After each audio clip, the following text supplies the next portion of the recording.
Selamat datang kembali di kasus mencengangkan dunia dan tak terungkap. Ya, kasus kali ini mencengangkan masyarakat dunia karena keterlibatan para tokoh yang berpengaruh besar di dunia, namun tak terungkap karena konspirasi akhir kasus ini masih menjadi perdebatan hingga sekarang. Kisah kali ini adalah tentang Jeffrey Edward Epstein, seorang pemodal Amerika dan terpidana pelaku kejahatan seksual yang disebut sebagai pemegang kartu as para tokoh kuat di dunia. Langsung saja kita masuk ke detail kasusnya.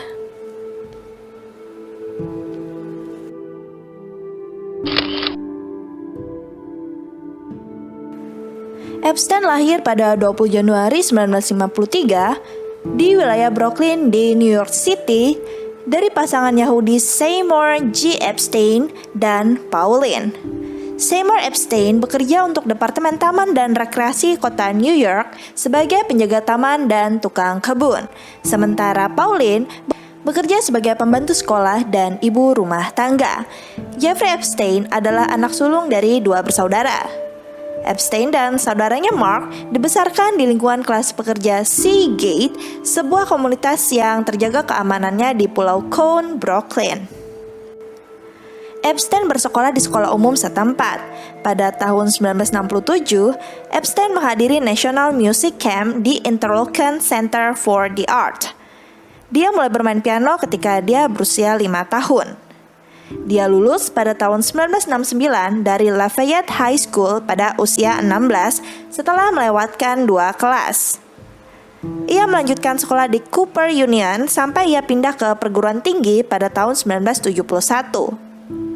Dari September 1971, ia masuk ke Curran Institute of Mathematical Science di New York University. Tetapi keluar tanpa menerima gelar pada Juni 1974. Meskipun ia tidak memiliki gelar sarjana, ia memulai karir profesionalnya sebagai guru yang dipekerjakan di sebuah sekolah swasta. Epstein mulai bekerja pada September 1974 sebagai guru fisika dan matematika untuk remaja di sekolah Dalton Upper East Side of Manhattan. Donald Barr, yang menjabat sebagai kepala sekolah saat itu, diketahui telah melakukan beberapa perekrutan yang sembarangan. 3 bulan setelah Barr berhenti menjadi kepala sekolah, Epstein pun keluar dari Dalton dan mulai mengajar di sekolah swasta eksklusif meskipun dia memiliki kinerja yang buruk. Epstein pun menunjukkan perilaku tidak pantas terhadap siswa di bawah umur pada saat itu. Dia kemudian berkenalan dengan Alan Greenberg, kepala eksekutif Bear Stearns, yang putra dan putrinya bersekolah di tempat Epstein mengajar. Epstein mulai mempengaruhi dan menyanjung Greenberg dalam konferensi orang tua guru di Dalton. Pada Juni 1976, Epstein dipecat dan Greenberg menawarinya pekerjaan di Bear Stearns yang bergerak dalam sektor perbankan dan keuangan. Epstein bergabung dengan Bear Stearns pada tahun 1976 sebagai asisten junior tingkat rendah. Dia dengan cepat naik menjadi divisi produk khusus dan kemudian menasihati klien bank terkaya seperti Presiden Seagram, Edgar Bronfman tentang strategi mitigasi pajak. Jimmy Kenney, kepala eksekutif bank, kemudian memuji keterampilan Epstein dengan klien kaya dan produk kompleks. Pada tahun 1980, 4 tahun setelah bergabung dengan Bear Stearns, Epstein hanya melayani mitra terbatas dan eksklusif. Pada tahun 1981, ia diminta untuk meninggalkan Bear Stearns karena melakukan pelanggaran. Meskipun Epstein pergi secara tiba-tiba, dia tetap dekat dengan Kenney dan Greenberg dan merupakan klien Bear Stearns. Pada bulan Agustus 1981, Epstein mendirikan perusahaan konsultannya sendiri, Intercontinental Assets Group Inc. atau yang disingkat dengan IAG. Ia membantu klien dalam memulihkan uang curian dari pialang dan pengacara palsu. Epstein menggambarkan pekerjaannya saat ini adalah pemburu hadiah tingkat tinggi. Dia mengatakan kepada teman-temannya bahwa dia kadang-kadang bekerja sebagai konsultan untuk pemerintah dan orang-orang yang sangat kaya untuk memulihkan dana yang digelapkan Sementara di lain waktu dia bekerja untuk klien yang telah menggelapkan dana. Aktris Spanyol dan pewaris Ana Obregón adalah salah satu klien kaya yang dibantu Epstein pada tahun 1982 untuk memulihkan jutaan dolar ayahnya dalam investasi yang hilang karena penipuan.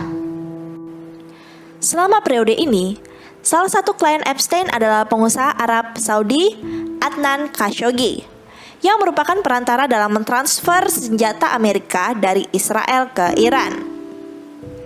Pada pertengahan 1980-an, Epstein melakukan perjalanan beberapa kali antara Amerika Serikat, Eropa, dan Asia Barat Daya. Saat di London, Epstein bertemu dengan Steven Hoffenberg.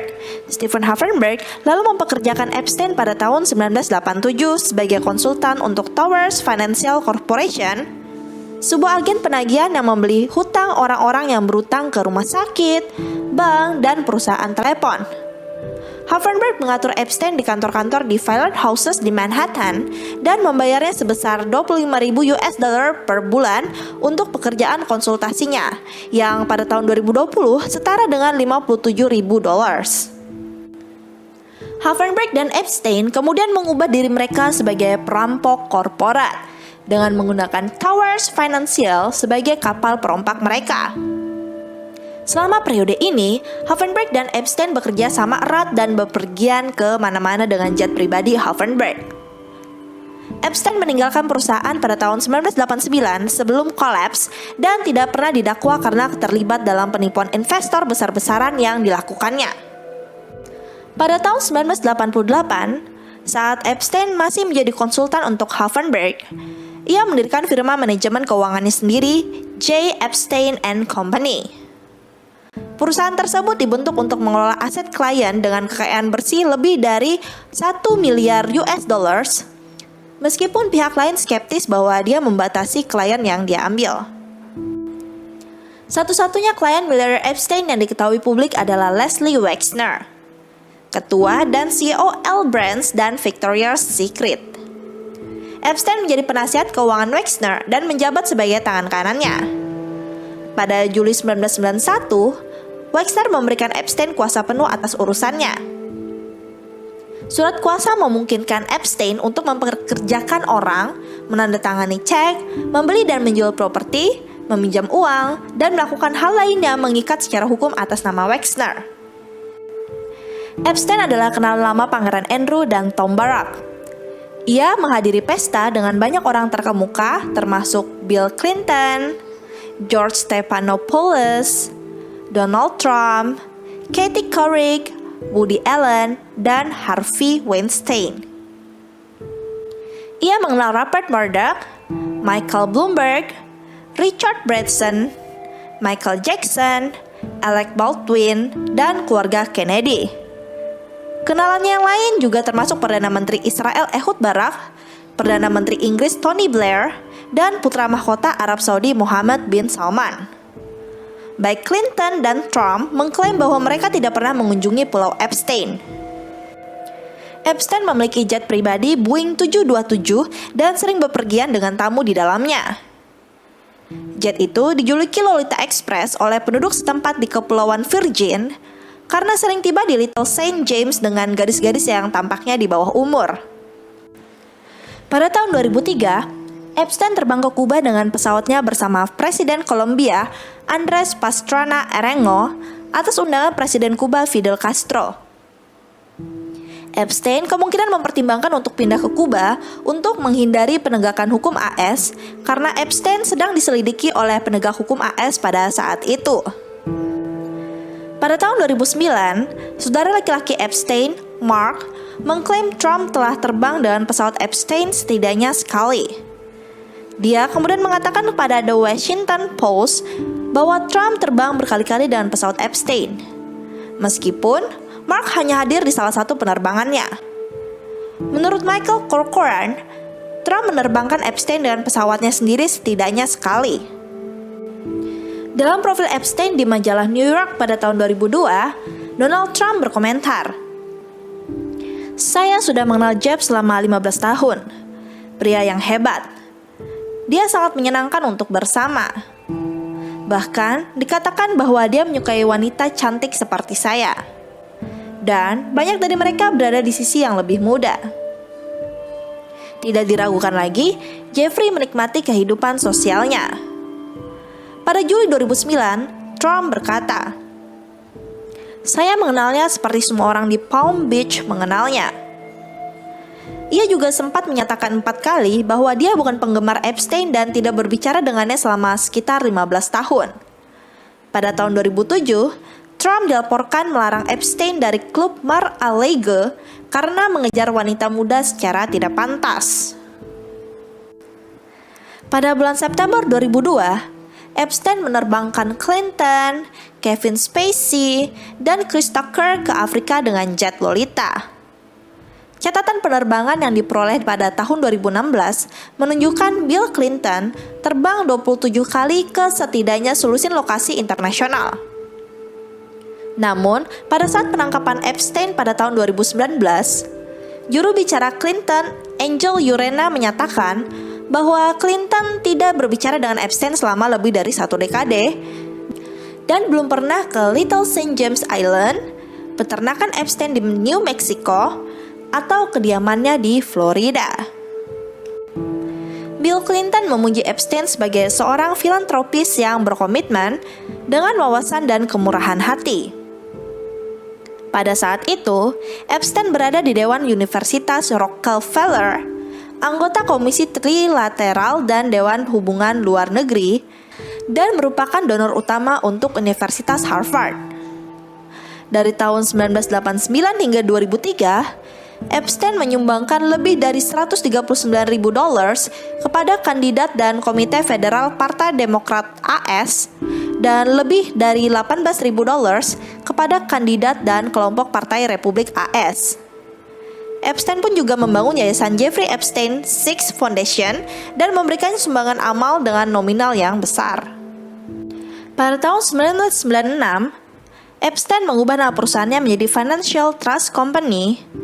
Dan untuk keuntungan pajak, ia mendirikan pusatnya di Pulau Saint Thomas, Kepulauan Virgin AS. Dengan pindah ke Kepulauan Virgin AS, Epstein mampu mengurangi pajak pendapatan federal sebesar 90%. Epstein mengembangkan lingkaran sosial elit dan mendapatkan banyak wanita dan anak-anak yang kemudian dilecehkan secara seksual oleh dirinya dan beberapa rekannya. Epstein memasang kamera tersembunyi di banyak tempat di propertinya untuk merekam aktivitas seksual dengan gadis di bawah umur oleh orang-orang terkemuka untuk tujuan kriminal seperti pemerasan. Ghislaine Maxwell, teman dekat Epstein, mengatakan kepada seorang teman bahwa pulau pribadi Epstein di Kepulauan Virgin sepenuhnya dilengkapi kamera dan Epstein merekam semua orang di pulau itu. Ketika polisi memeriksa kediamannya di Palm Beach pada tahun 2006, ditemukan 2 kamera seukuran lubang jarum tersembunyi di rumahnya. Juga dilaporkan bahwa rumah besar Epstein di New York dihubungkan secara ekstensif dengan sistem pengawasan video. Epstein diduga meminjamkan gadis-gadis kepada orang-orang berkuasa untuk mengambil hati mereka dan juga untuk mendapatkan informasi pemerasan. Epstein menyiratkan bahwa dia memiliki kotoran para orang-orang berkuasa, termasuk informasi tentang kecenderungan seksual dan penggunaan narkoba mereka pada reporter New York Times pada tahun 2018. Jeffrey Epstein disebut menjadi salah satu penyebab Bill Gates dan Melinda Gates cerai setelah 27 tahun menikah. Bahkan kabarnya, Melinda sudah berencana menggugat cerai pendiri Microsoft itu sejak 2019. Menurut sumber dan dokumen yang didapat Wall Street Journal, perceraian dipicu karena ada kabar suaminya kala itu berhubungan dekat dengan Jeffrey Epstein. Mereka disebut kerap kali nongkrong bareng di apartemen Jeffrey hingga malam. Namun, rumor ini belum terkonfirmasi. Pada tahun 2005, polisi di Palm Beach, Florida, mulai menyelidiki Epstein setelah ada orang tua yang mengadukan bahwa Epstein telah melakukan pelecehan seksual terhadap putrinya yang berusia 14 tahun. Gadis itu telah dibawa ke rumah Epstein oleh seorang gadis yang lebih tua. Di sana, dia diduga dibayar sebesar $300 yang pada tahun 2020 setara dengan $400 untuk ditelanjangi dan memijat Epstein. Dia kemudian kabur dengan hanya mengenakan pakaian dalamnya. Penggeledahan polisi di rumah Epstein menemukan 2 kamera tersembunyi dan sejumlah besar foto gadis-gadis di seluruh rumah. Beberapa di antaranya telah diwawancarai polisi dalam penyelidikan mereka. Adriana Rose, asisten Epstein, dilaporkan memindahkan drive komputer dan peralatan elektronik lainnya sebelum polisi Palm Beach menggeledah rumah tersebut sebagai bagian dari penyelidikan mereka. Polisi Palm Beach menemukan tanda terima Amazon untuk buku-buku tentang perbudakan seks. Seorang mantan karyawan mengatakan kepada polisi bahwa Epstein akan menerima pijatan 3 kali sehari dari anak-anak di bawah umur. Rincian dari penyelidikan memasukkan tuduhan bahwa anak kembar 3 berusia 12 tahun diterbangkan dari Prancis untuk ulang tahun Epstein dan diterbangkan kembali keesokan harinya setelah dilecehkan secara seksual oleh Epstein dan rekan-rekannya. Sungguh sangat miris mendengarnya. Epstein mengaku bersalah dan divonis pada tahun 2008 oleh Pengadilan Negara Bagian Florida atas pengadaan anak untuk pelacuran. Dia menjalani hampir 13 bulan dalam dakwaan, tetapi kemudian mendapatkan pembebasan bersyarat. Padahal, pejabat federal mengidentifikasi setidaknya 36 gadis yang umumnya berusia 14 tahun yang diduga telah dilecehkan secara seksual oleh Epstein. Wartawan investigasi Vicky Ward mengatakan dia diberitahu pada 2017 oleh seorang mantan pejabat senior Gedung Putih bahwa jaksa AS yang menangani kasus kriminal Epstein pada 2008 diminta untuk melepaskan Epstein karena ia diberitahu bahwa Epstein adalah milik intelijen dan Epstein dibayar di atas nilai gajinya. Selama tahun 1980-an, Epstein memiliki paspor Austria dengan nama palsu dan tertulis tempat tinggalnya di Arab Saudi. Pada Desember 2014, Virginia Robert Giuffre mengatakan bahwa pada usia 17 tahun, dia telah diperdagangkan secara seksual oleh Epstein dan Ghislaine Maxwell untuk digunakan sendiri dan untuk digunakan oleh beberapa orang lain, termasuk Pangeran Andrew dan pensiunan Profesor Hukum Harvard Alan Dershowitz. Dia menuduh bahwa FBI mungkin terlibat dalam upaya menutup-nutupi. Dia berkata bahwa dia telah melayani sebagai budak seks Epstein dari tahun 1999 hingga 2002. Pangeran Andrew, Epstein, dan Dershowitz semuanya membantah berhubungan seks dengan Giuffre.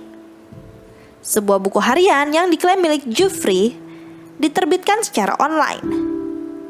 Epstein melakukan penyelesaian di luar pengadilan dengan Giuffre seperti yang telah dilakukannya dalam beberapa tuntutan hukum lainnya.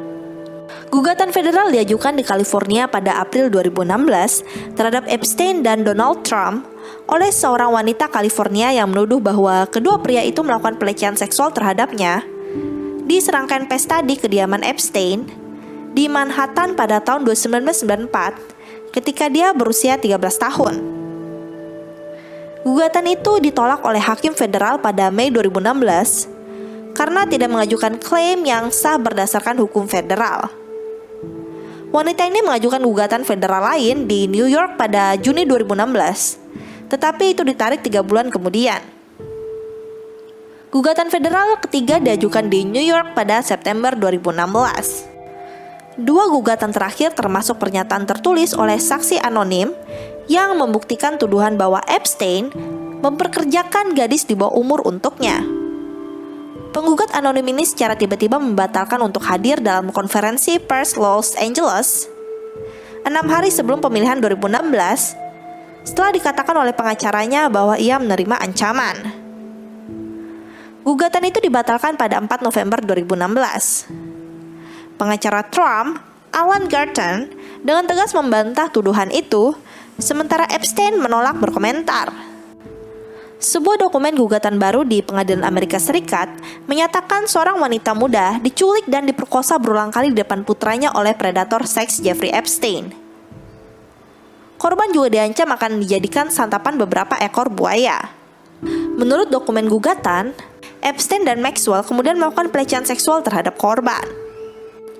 Epstein kemudian ditangkap lagi pada 6 Juli 2019 atas perdagangan seks anak di bawah umur di Florida dan New York. Penggeledahan di townhouse-nya menemukan bukti perdagangan seks dan juga menemukan ratusan dan mungkin ribuan foto-foto seksual penuh atau sebagian wanita telanjang. Beberapa foto dikonfirmasi sebagai foto wanita di bawah umur. Pada 23 Juli 2019, Epstein ditemukan tidak sadarkan diri di sel penjaranya dengan luka di lehernya. Epstein percaya bahwa dia diserang oleh teman satu selnya yang sedang menunggu persidangan atas 4 tuduhan pembunuhan, sementara staf permasyarakatan mencurigai bahwa Epstein melakukan percobaan bunuh diri. Setelah kejadian itu, dia ditempatkan dalam pengawasan bunuh diri. 6 hari kemudian, pada 29 Juli 2019, Epstein dilepaskan dari pengawasan bunuh diri dan ditempatkan di unit perumahan khusus bersama narapidana lain. Rekan dekat Epstein mengatakan dia dalam semangat yang baik pada saat itu. Ketika Epstein ditempatkan di unit perumahan khusus, pihak penjara memberitahu Departemen Kehakiman bahwa dia akan memiliki teman satu sel dan seorang penjaga akan memeriksa sel setiap 30 menit. Namun anehnya, prosedur ini tidak diikuti pada malam kematiannya. Pada 9 Agustus 2019, teman satu sel Epstein dipindahkan, tetapi tidak ada yang menggantikannya. Kemudian di malam hari, Epstein tidak diperiksa setiap 30 menit. 2 penjaga yang ditugaskan untuk memeriksa penjara pada malam itu tertidur dan tidak memeriksanya selama sekitar 3 jam, dan penjaga memalsukan catatan terkait. 2 kamera di depan sel Epstein juga tidak berfungsi malam itu. Epstein ditemukan tewas di selnya di Metropolitan Correctional Center atau MCC di New York pada pukul 6.30 pada 10 Agustus 2019. Langkah-langkah penyelamatan nyawa dimulai segera setelah penemuan tubuh Epstein. Responden darurat dipanggil dan dia dibawa ke rumah sakit. Pemeriksaan medis memutuskan kematian Epstein adalah karena bunuh diri. Semua kebetulan yang terjadi pada malam tewasnya Epstein dan fakta bahwa Epstein bergaul dengan Perdana Menteri, bangsawan, selebritas, dan presiden, termasuk mantan Presiden Bill Clinton dan Donald Trump, memicu teori konspirasi. Banyak yang percaya bahwa Epstein memalsukan kematiannya sendiri dan melarikan diri dari penjara dengan bantuan teman-teman kuatnya. Menurut yang lain, teman-teman yang sama membunuh Epstein karena mereka takut dia akan berkoar-koar selama persidangan. Hasil awal otopsi menemukan bahwa Epstein mengalami beberapa patah tulang di tulang lehernya. Salah satu tulang yang patah di leher Epstein adalah tulang hyoid. Patah tulang hyoid seperti itu dapat terjadi pada mereka yang gantung diri, tetapi lebih sering terjadi pada korban pembunuhan akibat pencekikan. Pemeriksaan medis yang hanya melihat 9 menit rekaman dari 1 kamera keamanan sampai pada kesimpulan bahwa Epstein bunuh diri. Pengacara Epstein telah membantah keputusan tersebut dan ada skeptisisme publik yang signifikan tentang penyebab sebenarnya dari kematian Epstein. Pada Oktober 2019, Dr. Biden mengatakan bahwa Epstein mengalami sejumlah cedera, di antaranya patah tulang di lehernya, yang sangat tidak biasa dalam kasus gantung diri dan dapat terjadi lebih sering pada pencekikan pembunuhan. Karena kematiannya, hakim menolak semua tuntutan pidana Epstein pada 29 Agustus 2019. Jeffrey Epstein seolah-olah telah mengetahui tentang kematiannya sebelumnya. Ia telah menandatangani wasiat terakhirnya pada 8 Agustus 2019, 2 minggu setelah ditemukan terluka di selnya dan 2 hari sebelum kematiannya. Pada tanggal 5 September, tubuh Epstein dimakamkan di kuburan tak bertanda di sebelah orang tuanya di pemakaman I.G. Morris Start of David di Palm Beach, Florida. Nama orang tuanya juga dihapus dari batu nisan mereka untuk mencegah vandalisme. Kematian Epstein menjadi subjek kontroversi dan perdebatan luas. Kemungkinan bahwa kematiannya adalah pembunuhan menjadi meme populer. Menurutmu, apakah Jeffrey Epstein bunuh diri, dibunuh, atau memalsukan kematiannya dan masih hidup hingga sekarang? Tulis pendapatmu di kolom komentar ya. Demikian kasus mencengangkan dunia dan tak terungkap kali ini tentang Jeffrey Epstein, sang pemegang kartu as orang-orang kuat di dunia. Jangan lupa like video ini dan subscribe channel aku supaya kamu tidak ketinggalan update dari kasus lainnya. Sampai jumpa di video selanjutnya. Salam penyidik.